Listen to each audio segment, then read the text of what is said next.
عنوان الصبر والصمود، رمز العزة والكرامة، ثابتة شجاعة عظيمة. عمار أول شهيدة في الإسلام، من السابقين الأولين اللي ما استسلمت للمشركين. سمية بنت الخياط. سمية بنت الخياط كانت أما عند أبا حذيفة بن المغيرة، وهو زوج لياسر فأنجبت له عمار بن ياسر.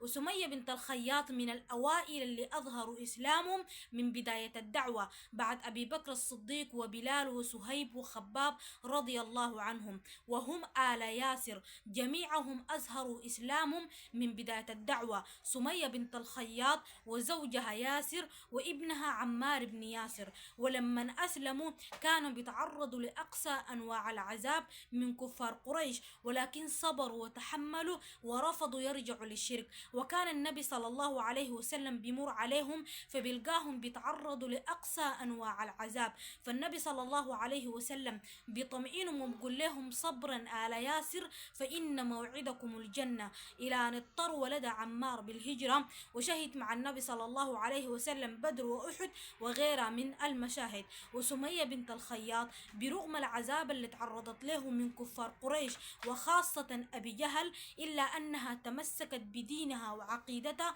ورفضت الرجوع إلى الشرك.